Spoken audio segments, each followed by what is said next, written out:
Thanks very much, everybody, for joining us this afternoon and stepping away from the exhibition. We appreciate it very much, so we don't have an empty row of seats to talk to. My name is Peter Eggleston. I'm the co-founder of BestX, and the topic for this particular debate today was really looking at the global code of conduct in foreign exchange and really thinking about what that means for the industry as a whole going forward. And broadly what it means for best execution within foreign exchange. So there's a lot to cover in there, especially because we've got developments that have come out overnight with regards to the code. So we'll see how the discussion goes. We can take it obviously anyway we feel as a group, and we'd welcome questions and observations as we go through the discussion to keep it a little bit more interactive. Please feel free to just fire away as we go along. I'm very fortunate to be joined by two very experienced individuals in the foreign exchange market with a lot of specific experience in developing the code.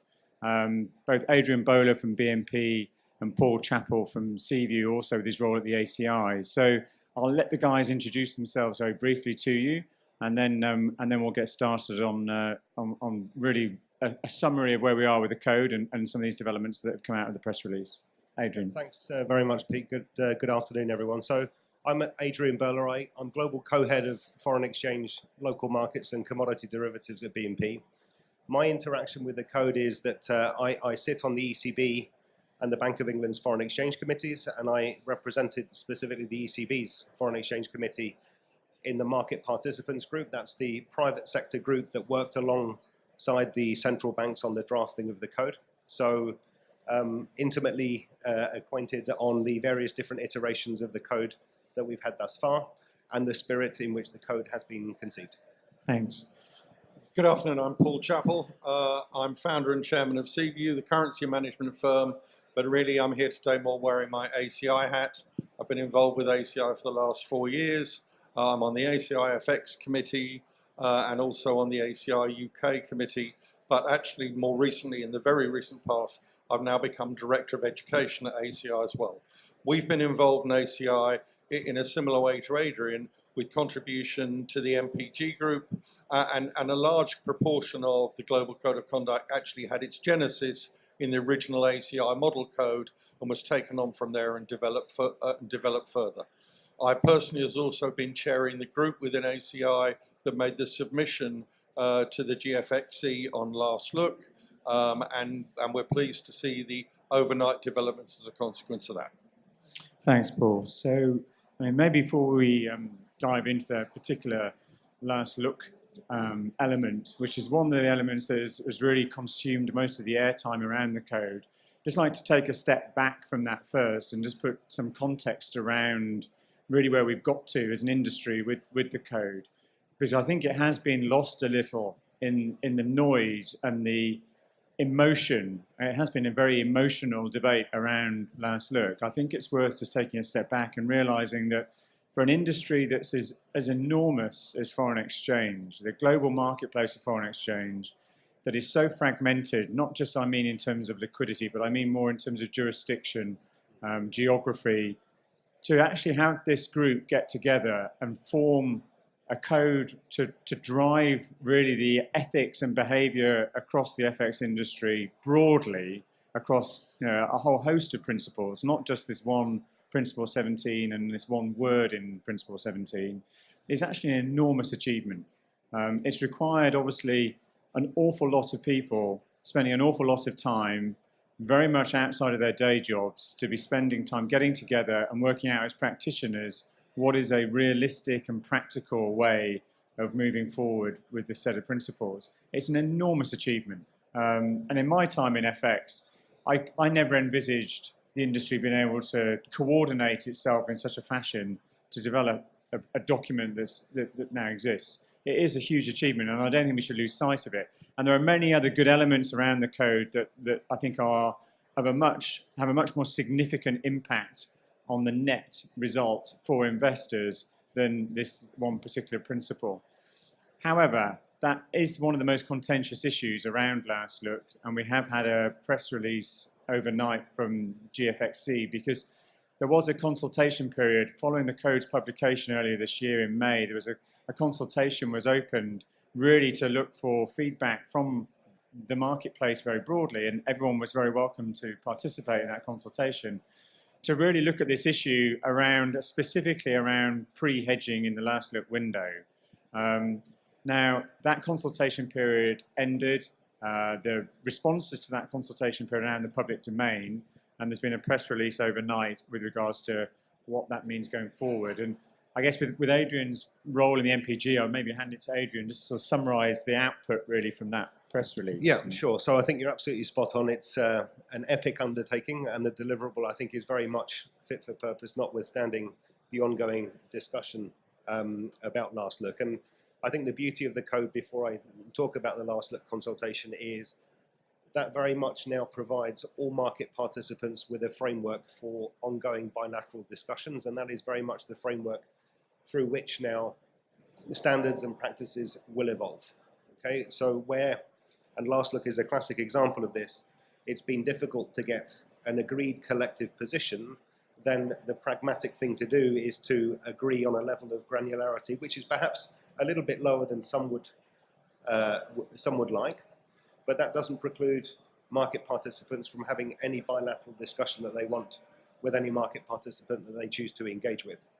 So where we are on last look is that we have a good, reasonable baseline content in Principle 17, and obviously there's now been this consultation. The 33 submissions as part of that last look consultation, as Pete mentioned, are in the public domain. And I think what we know from the press release overnight is that the consensus, and if you've read them, that's very much the case, is that the submissions argue for a strengthening of the language in Principle 17, specifically around pre-hedging in the last look window. We will receive wording, the press release suggests, between now and the end of the year. And one possible manifestation of that strengthening of the wording is the removal of the word likely. And I think it's likely, if you excuse the pun, that we get that change in language. So that seems to have been fully supported. What's also interesting, and I can certainly echo this from the discussions that took place within the MPG, there is, however, a recognition that there is a legitimate operating model according to which pre-hedging in the last look window is necessary and understandable if properly disclosed. So what the press release has also mentioned is that there will be specific language inserted in Principle 17 around this notion of back-to-back or quote and cover type operating models. And there are plenty of market participants who don't necessarily provide liquidity in the entire suite of currencies and choose to back-to-back in certain capacities that are legitimate and need to be included. So we should expect further language around that operating model. The point being one of disclosure primarily, because that's not a principal risk-taking operating model. It's more agency-like, and hence the need to develop the wording on that particular model. I think we should also expect to accompany the description and articulation of that cover and quote model some further more granular examples, illustrative examples of the type of operating model that we're talking about. And I think the other level, or the other development, has been further discussion on disclosures that need to be made, particularly on ECNs where there is anonymous trading activity, that the MPG and a number of the submissions in the consultation clearly feels or clearly felt that there's more work to be done. So I think the direction of travel is welcomed. It's certainly very much in keeping with our own submission from BNP to the last look consultation. So I very much welcome, like Paul, the overnight developments. Thanks. It's from an ACI perspective, Paul, is there anything in there that you found surprising, or is it really in line with what you're expecting out of that consultation? It's very much in line with what we were expecting and hoping as well. A couple of things. I agree with you. What you said at the beginning of this section. The vital thing to bear in mind is the value of the entire Global Code of Conduct. It is remarkable that it's been pulled together. We at ACI have put together a suite of educational products around that Code of Conduct, and remarkably, it now includes 100 different practical scenarios, the same thing as the examples in the Global Code itself, but we actually have an armory of no less than 500 questions related to the 55 principles within the 6 categories of the Global Code of Conduct, and that's available and being pursued and enhanced by not just the sell side, but also the buy side as well. I mean, I think the other thing that that I think is vital to understand is that the Global Code of Conduct is very much across the board. It's for buy side, it's for platform providers, it's for service providers as well as the traditional sell side. And people anticipating that their bank or their market maker is going to undertake all this, attestation and adherence on their behalf is not the way the world is. Everybody has an important role to play now in contributing to better ethical performance within the marketplace. So given the fact that we've spent our time this summer writing a lot of this content, we can actually recite most of the Global Code of Conduct in our sleep. We're in the process of doing the same thing for the UK Money Market Code and the Precious Metal Code, but we see real value in the way that this is being applied globally, and how much the industry can now have the opportunity to get educated and train more in what is appropriate behaviour. When it comes to Last Look itself, yes, we've been involved and engaged in that debate since, if you like, almost time immemorial. But 2 things about it.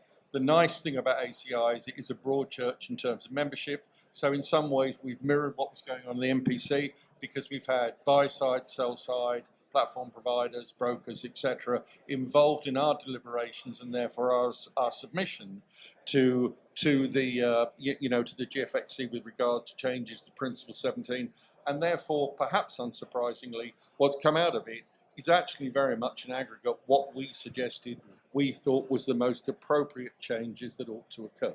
So that's very much where we are at the moment, and we came down to, when it comes to Last Look has become such a broad church in terms of the way people think of it and describe it. What we honed down was, we consider there is a legitimate use of Last Look to do all those things like permissioning, credit checking, in-flight misses, price latency. Those are all legitimate in terms of Last Look. Where we focused our attention were on 2 things. The first one was very much this issue of price Last Look. Once you've done all those other things, is there any legitimate reason why you should hold off or delay execution of a price other than all those other criteria? And the second thing is we put a lot of effort into looking at this automated deal and cover, quote and cover, and we're delighted to see that that's been addressed, and because we consider that as important as the traditional argument about Last Look. Yeah, interesting. You touch on the point there about all market participants that the code applies to, and I just wanted to maybe cover on that just quickly, because even over the last 12 months, I've really detected a shift across the industry whereby when the code, all the way from last year really, a lot of buy-side institutions I was talking to were very much of the view that this is going to be for liquidity providers, and it was clear from the outset that it wasn't. It was something that was market-wide, anyone who's participating in foreign exchange. But there were still a lot of buy-side institutions I was talking to that were very clear, no, this doesn't apply to us. But I've really seen a shift over the last probably 6 to 12 months now, and we're starting to see, although they may not already be signing up, if you like, the tone is very much, okay, no, we understand it is applying to us, and we are going to have to. Some are saying we don't want to be first mover, but there was a speech I saw the New York Fed gave in the States in September that was absolutely unequivocal, saying, we expect all large, well, not large even, all institutional buy-side guys to be signing up to this. Have you seen a similar trend? Yeah, if I can come in on this one, I think it's a great point you make.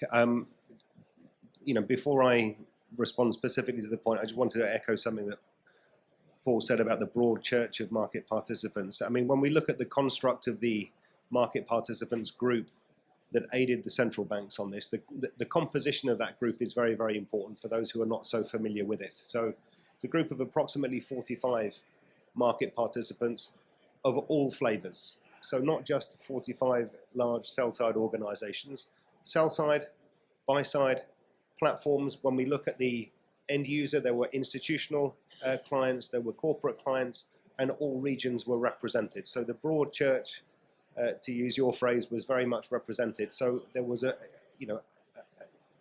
the issues were debated from all angles. So that's the first thing.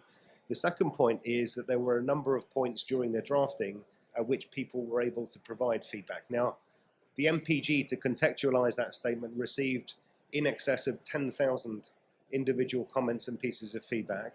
And I can attest to the fact that we had to go through each and every one, line by line, and give specific feedback on all of them. So it wasn't just a request for feedback, which was subsequently and summarily ignored. It was very much incorporated. Yeah. So this is not an exercise in half a dozen market participants, figuratively speaking, disappearing off into the garden shed, and then a few months later, after much hammering and sawing, emerging with a code that nobody's seen. So that's the first point.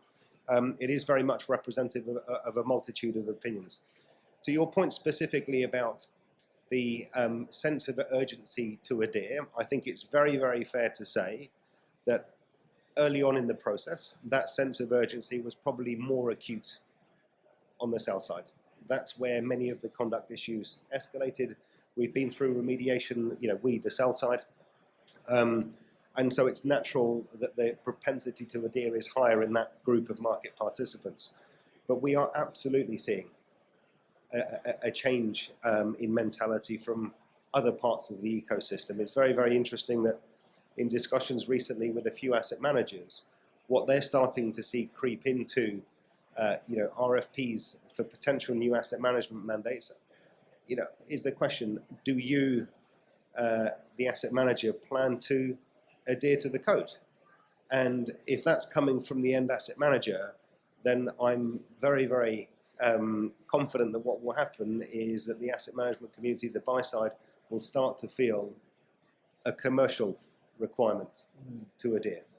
And that's really when the magic starts to happen, because when it's no longer received as, whatever you want to call it, a quasi-regulatory imposition that's not necessarily welcome, but it becomes a source of potential competitive advantage, people start queuing up to adhere rather than having to be corralled to adhere. And that's a very important mindset shift. And we're not quite at that stage yet. I mean, we haven't passed that inflection point where it's happening, but I think the pendulum is very much shifting in that direction.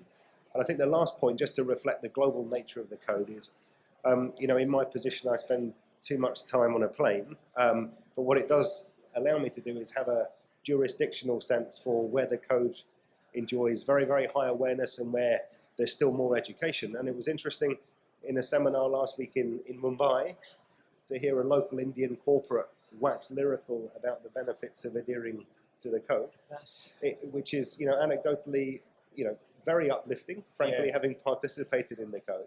Yeah. So I think the lights are increasingly on. There's no doubt that people, see the benefit, but we're not quite at that stage yet.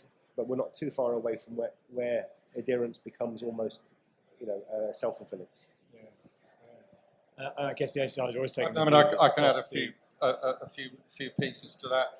Just coincidentally, yesterday we were actually presenting to one of the larger UK investment management firms who want to take 50 of our online educational licenses in order for their front office, back office, compliance areas, all to show adherence to the code. I mean, if you go back far enough in history, this is a bit like, there's an element of this that feels like in the good old days you sat down at a dealing desk in the UK and you had to sign the UK, the Bank of England Grey Book to show you had understood a code of conduct within the industry. And that was, you relied upon the fact that people had read and understood that because they said so. What is happening much more now is that adherence means adherence. It doesn't mean you check a box or sign a letter. It means that you have to genuinely be prepared and confident that your frontline staff and your operational staff and your support staff are fully understanding of the requirements within the code. And it's not just us saying that. I mean, as you rightly say, there is this grim determination we've seen coming out of the authorities, the regulators, and the central banks worldwide to ensure that this occurs. And it's not just now for the buy side, I don't think just a commercial decision, it's a reputational decision. So that it's going to be a prerequisite to people to show that they're adhering to the code and to be able to prove they're able to do so, not just because it makes them, makes them more money, but people will stop dealing with them if they don't. It's just, it really is becoming as simplistic as that. So and that's where I think the central banks particularly are having by far the biggest influence. ACI is in 64 countries, and it is so gratifying to see people when they come and take our exams, or they embrace things like the code of conduct, and unfortunate in some ways, in some of the countries ACI is in, the central banks or the regulatory authorities are mandating exams, or they're mandating people to do this stuff. In some ways, in the more developed world, it's actually harder to get that some sort of traction. You have to provide a commercial and reputational reason for people to do it, alongside just someone, an authority, saying you kind of got to do it. Yeah, is it the case? I think it's the case. I think we may have talked about it a few weeks ago, but that central banks are basically saying that they will not transact with institutions that do not adhere. Is that the case? Or have I that's correct. They've set a deadline of about May for that to happen. May 18 is... Yeah, there's a slight difference on timeline depending on the central bank. Okay. But the direction of travel is clearly that if you want to do business with us, A, and B, if you want to be part of our foreign exchange committees, of which there are 8 formal ones globally, then you have to be signed up to adhere to the code. For those in the audience that maybe aren't familiar with the adherence, there's the plan very much is to have public repositories where those institutions that have adhered and they've signed the statement of adherence will be publicly available for everybody to see. I think CLS have announced they'll be hosting one of those repositories, and there's a number of others, I think. Yeah. So the CLS one is live, but there will be others. Yeah. So the fact that it's in the public domain, I think, is the critical piece around that. So people talk about, the code's got no teeth, it's a set of voluntary principles. The critics of the code, you hear these sorts of comments, but actually if you think about it just from a commercial point of view, the fact that this is going to be in the public domain, both buy and sell side and ECNs and venues, who is going to have adhered and who isn't, and the fact that central banks have made their very strong statements, you can see that there's a danger almost for those that decide not to go down that route, that the market could very much bifurcate within foreign exchange to some extent. And this touches on one of the issues that we got asked for a question prior to the panel, and also it touches on one element of the press release, whereby one of the questions specifically we received was, if I'm transacting with an ECN that is publicly say they adhere to the code of conduct, and it's an anonymous venue, but how do I know that all of the liquidity providers feeding into the ECN are also all adhering to the code?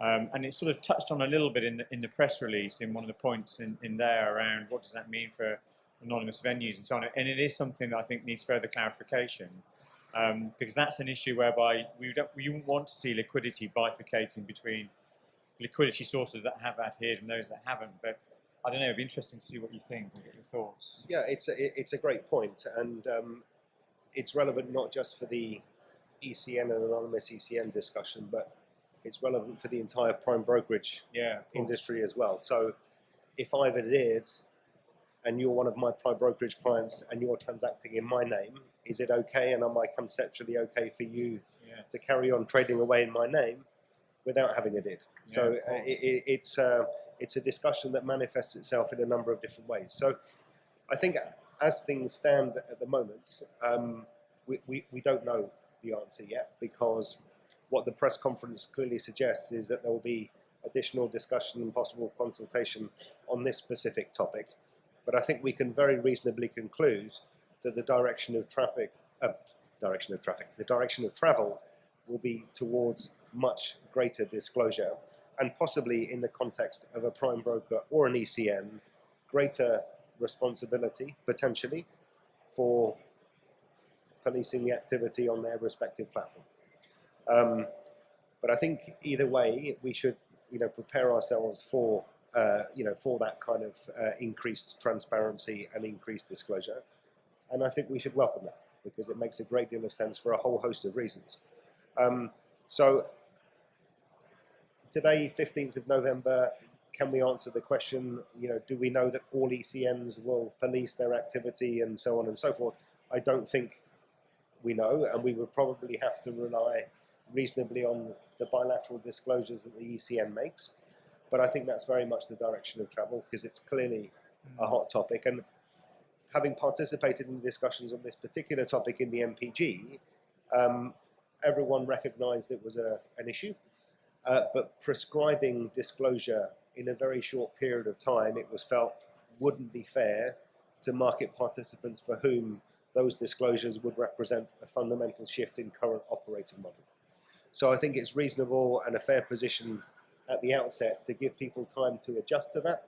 But I think the press release is very clear in terms of the intended direction of travel, which is towards much greater disclosure, which again I unreservedly support. Yeah, and the disclosures, I think what I find is that often the disclosure, it sounds great, and obviously I would also fully support it, but sometimes I find the language around the disclosure to be quite inconsistent from institution to institution, to such an extent that it becomes quite difficult to interpret it because it's written often by lawyers, but secondly, it's very difficult then to compare and contrast across other liquidity providers. And I think there's a real need for consistency in disclosure and almost a simplification of that. I don't know if that's something that you're seeing as well. I mean, just to pick up on a couple of other points.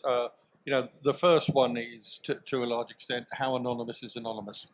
The process of tagging these days, even on anonymous platforms, does allow for people sometimes to understand and in some instances weed out egregious behaviour anyway, sort of thing. Secondly, and alongside that, I don't think this should become, and I hope it will not become, an exercise where it is beholden upon the ECN to police and implement this process. It really is important, as you've just described, for people to recognise, even if they're dealing on an anonymous platform, the people who are providing liquidity to them are effectively in a bilateral relationship with them, and they need to familiarise themselves with what the terms and conditions of each of those individual bilateral relationships is, albeit it's on an aggregated platform. And I agree wholeheartedly with you with the fact that there is a mind-boggling series of terms and conditions and disclosures now between different market makers and market participants in the terms, and the terms in which they are delivering that liquidity, and anything that can be done, and hopefully this is part and parcel, as you say, of a direction of travel that actually goes some way towards rationalising that process, because it's very hard to be in a situation where you're effectively mixing liquidity with from a variety of different particular principal market makers or market makers, where you really do have radically different modus operandi in terms of the way they're delivering it. And I think, again, a point very well made. Market forces will dictate again because somebody will set the standard.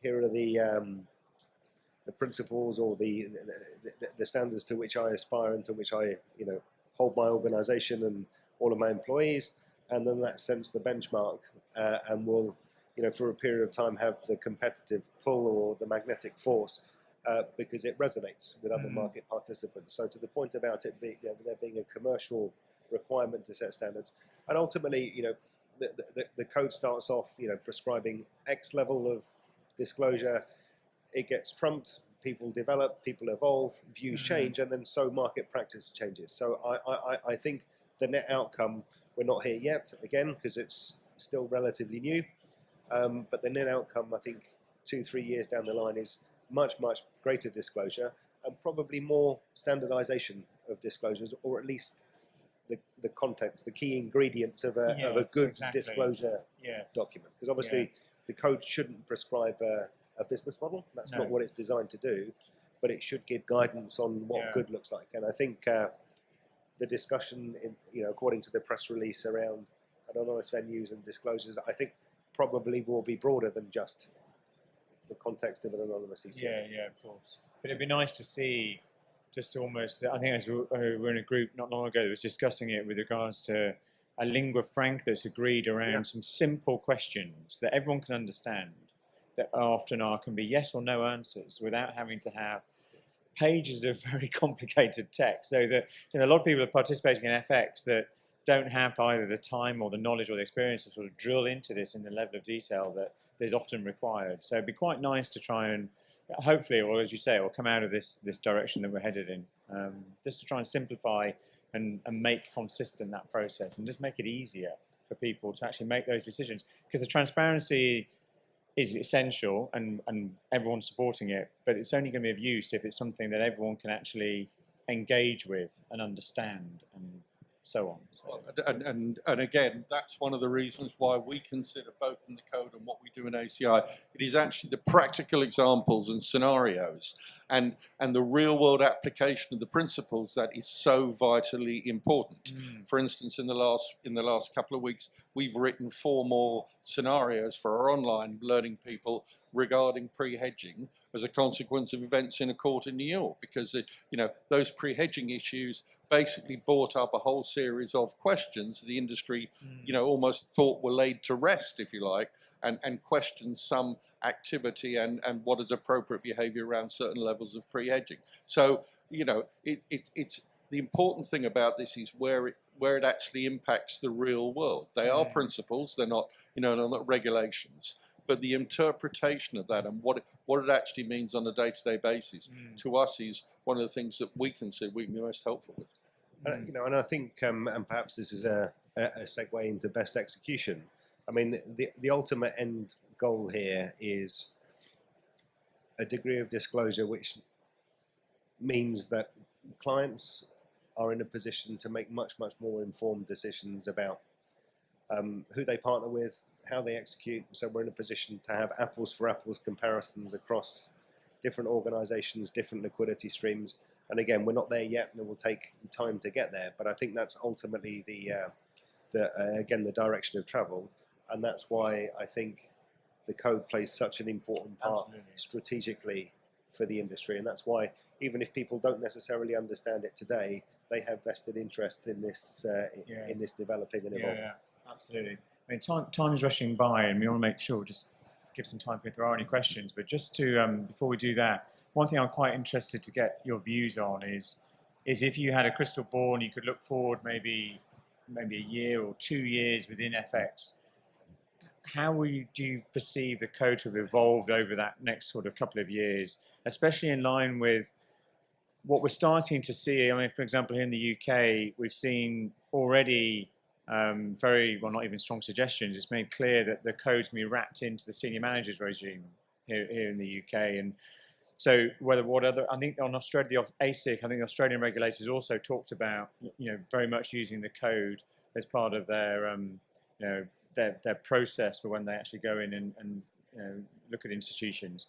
Do you see it being adopted more formally by regulators, or how do you think it potentially might evolve? I think if you project forward, I think the most important part is, and the thing that the industry has had to grapple with over the course of the last 3 to 5 years has been the increased use of technology, particularly at the sharp end and the short-term end of market making and trading. And as technology advances, there's no question that some of the challenges thrown up in the principles in the market and the evolution of the market are going to need to be updated as we go along. I mean, things that happen today with regards to some of the still continued egregious behavior that occurs with regards to people gaming genuine bids and offers in the marketplace is something that still needs more attention, and it's predicated upon the fact that people have smarter screwdrivers, and people are going to continue to have smarter screwdrivers, and we're going to have to get used to the fact that we have to take account of those developments in the way that we conduct ourselves in the marketplace and the way we apply principles to it.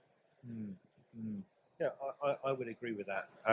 So winding the clock forward a year, 2 years, I think, again, we can very reasonably assume that what started life as a voluntary adherence framework will probably have more formal teeth, and it will become much more regulatory in nature. Again, you cited a couple of examples of where that's already happening. It begs the obvious question, well, what part of that is voluntary? That doesn't seem consistent with the genesis of the code. But, you know, frankly, my personal position on that is that if the industry has done its homework and has contributed actively through the process, which it has, then that shouldn't be an issue, because we should collectively define conduct and ethics standards which we all believe in. And it's much easier to adhere to those when one passionately believes in them than it is to have a set of regulation imposed on you that you don't necessarily passionately support. And you know, I'm not going to go there, but you know, I would have thought that people have a very, very different experience of what the code brings versus perhaps what MiFID brings, where the degree of industry involvement has been, you know, in a very different position. So I think awareness and embedding of the code will be in a very, very different, you know, post-code, you know, 1 year, 2 years down the line. Yeah, interesting times. Very interesting times for foreign exchange. I should just make sure, because we've only got a couple more minutes, but make sure that if anyone's got a question in the audience, they have opportunity to ask. Fire away. If there's any thoughts, any questions around the code at all, now's your chance to ask us. No? No? It might be that it's almost lunchtime, which is totally understandable, of course. Okay, no worries at all. Well, what we'll do then is we'll wrap up. First thing I'll do is thank Paul and Adrian very much indeed for giving up their time today, and also just sharing all of the insights and experience that they've had as they've both been so involved in the development of this. And thank you for your time and attention. Thanks. Thank you. Thank you, Pete. If you submitted a question to the app, the internet is start, taking its toll with that indeed. So you can raise it here as well, because I've been informed that people submitted questions earlier in different sessions. So if you did that for this panel, you might as well take the mic and do it. Otherwise, thank you. Enjoy lunch, and I hope to see you later on. Thank you.